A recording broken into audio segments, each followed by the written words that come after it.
कि नए गज़ट में क्या आया है। तो सबसे पहले तो आप ये समझ लीजिए कि ये केवल अभी एग्ज़िट एंड विड्रॉल जो रूल था 2015 को, उसको रिप्लेस कर रहा है। उसकी जगह पर ये नया रूल आ गया है न्यू पेंशन स्कीम का, या जिसे नेशनल पेंशन सिस्टम कहते हैं। सही नाम इसका नेशनल पेंशन सिस्टम है। तो मैं मोटा मोटा इसमें बता देता हूँ। मैंने पूरे गजट को समराइज़ किया है। अच्छा, मार्केट में तमाम बड़े मीडिया प्लेटफार्म्स पर मैंने देखा, मतलब मैं नाम नहीं लूँगा, नाम लेने से ठीक नहीं होगा, इंसल्ट होगी उनकी। बड़े बड़े मतलब नेशनलाइज मीडिया प्लेटफार्म पर इस गजट को लेकर के गलत तरीके के इंटरप्रिटेशन किए जा रहे हैं, बिल्कुल बेसिर पैर के इंटरप्रिटेशन, जिनका दूर दूर तक इस गजट से कोई वास्ता नहीं है। मैं आपको बता दूं कि पहला इंटरप्रिटेशन लोग क्या कह रहे हैं, कह रहे हैं कि 5 लाख की कैपिंग खत्म कर दी गई, ऐसा लोग बोल रहे हैं मीडिया प्लेटफार्म। आज मेरे पास एक बड़े मीडिया प्लेटफार्म से एक फ़ोन आया, तो उन्होंने भी कहा ये बात कि 5 लाख की कैपिंग को हटा दिया गया है। ऐसा नहीं है, कैपिंग से इसका कोई लेना देना नहीं है। ये एग्जिट एंड विड्रॉल रूल 2015 को रिप्लेस करते हैं, जो ये बताते हैं कि 4 कंडीशन है कि आप एग्जिट कब करते हो नौकरी से। वो 4 कंडीशन है। पहली कंडीशन है, आप नौकरी से तब एग्जिट होते हो जब आप रिटायर हो जाते हो, जिसको सुपर एनुएशन कहते हैं। तो सुपर एनुएशन में क्या था, सुपर एनुएशन में हम सब जानते हैं 60% पैसा मिलता है फंड के रूप में मैक्सिमम, और 40% को कंपलसरी एनुटाइज कराना पड़ता है। 40% को हमें हर हालत में एनुटी खरीदनी पड़ती थी, जिससे पेंशन बनती थी। इसमें कोई बदलाव नहीं है, एज इट इज़ है। जब भी आप सुपर एनुएशन पर रिटायर होंगे, चाहे 60 साल हो, चाहे 62 साल की नौकरी के बाद रिटायरमेंट हो, जितना कॉर्पस इकट्ठा हुआ है उसमें से 60% तक आप विड्रॉल कर सकते हैं, और 40% आपको पेंशन के लिए एनुटाइज्ड करना पड़ेगा। एनुटी के लिए आपको छोड़ना पड़ेगा, किसी न किसी कंपनी से आपको वो एनुटी खरीदनी पड़ेगी। अब देखिए इसमें क्या बदलाव किया है। उन्होंने ये कहा है कि मान लो कोई कर्मचारी है जो 60 साल की उम्र में रिटायर हुआ। अगर आप लोगों के कोई सवाल है तो नीचे लिख दीजिएगा, मैं सवाल ले लूँगा आप लोगों के। जी सरफराज जी कह रहे हैं यूपीएस में पूरा ओपीएस होना चाहिए। देखो भैया, 12 साल से लड़ रहे हैं हम लोग, ओपीएस के लिए ही लड़ रहे हैं। Bro, BRO, grief, BSF, CRPF में तो ओपीएस ही चाहिए।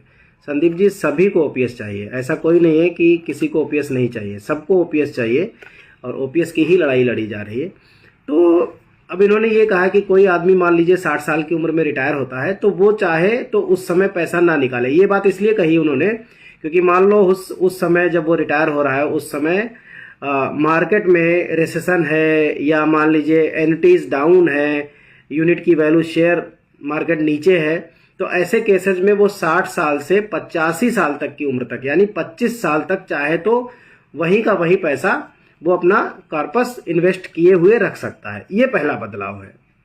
हालांकि इस बदलाव से हमारा कोई वास्ता नहीं है, कोई लेना देना नहीं है, और ना ही हमारे काम का है।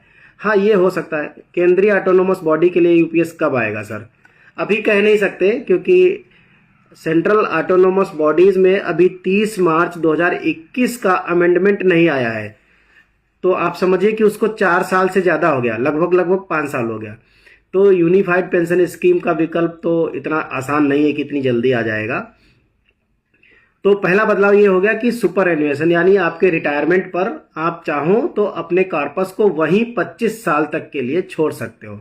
अब 60 साल की उम्र का तो भरोसा नहीं, तो 25 साल का कोई मतलब नहीं है। तो ये एक तरीके से ये जो अमेंडमेंट है, ये मैं कहूँगा कि इनवैलिड अमेंडमेंट है।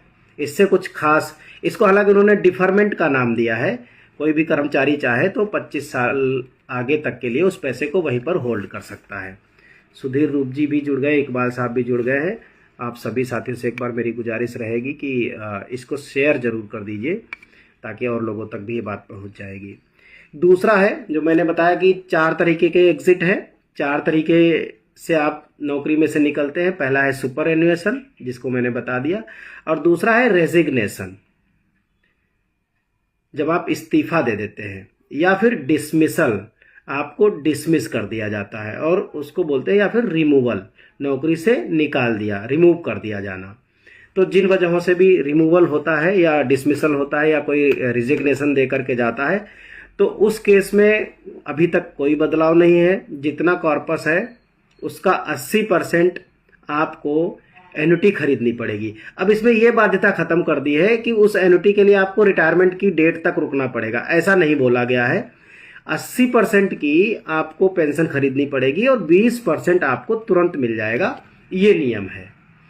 तो ये एक छोटा सा बदलाव है। इसमें पहले ही ये था कि अगर टोटल कॉर्पस 5 लाख रुपए से कम है तो सारा का सारा पैसा उठा करके आपको दे देंगे, ये पहले से नियम था, इसमें कोई बदलाव नहीं किया गया। तो हमारा विड्रॉल हो गया सेकेंड नंबर का, रेजिग्नेशन, डिसमिसल या फिर रिमूवल। दो तरह के हमारे एग्जिट हो गए। पहला हो गया सुपर एन्युएशन पर एग्जिट और दूसरा हो गया रेजिग्नेशन या डिसमिसल या फिर रिमूवल पर एग्जिट।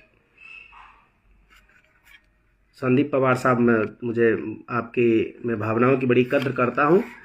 10% अंशदान बंद होना चाहिए।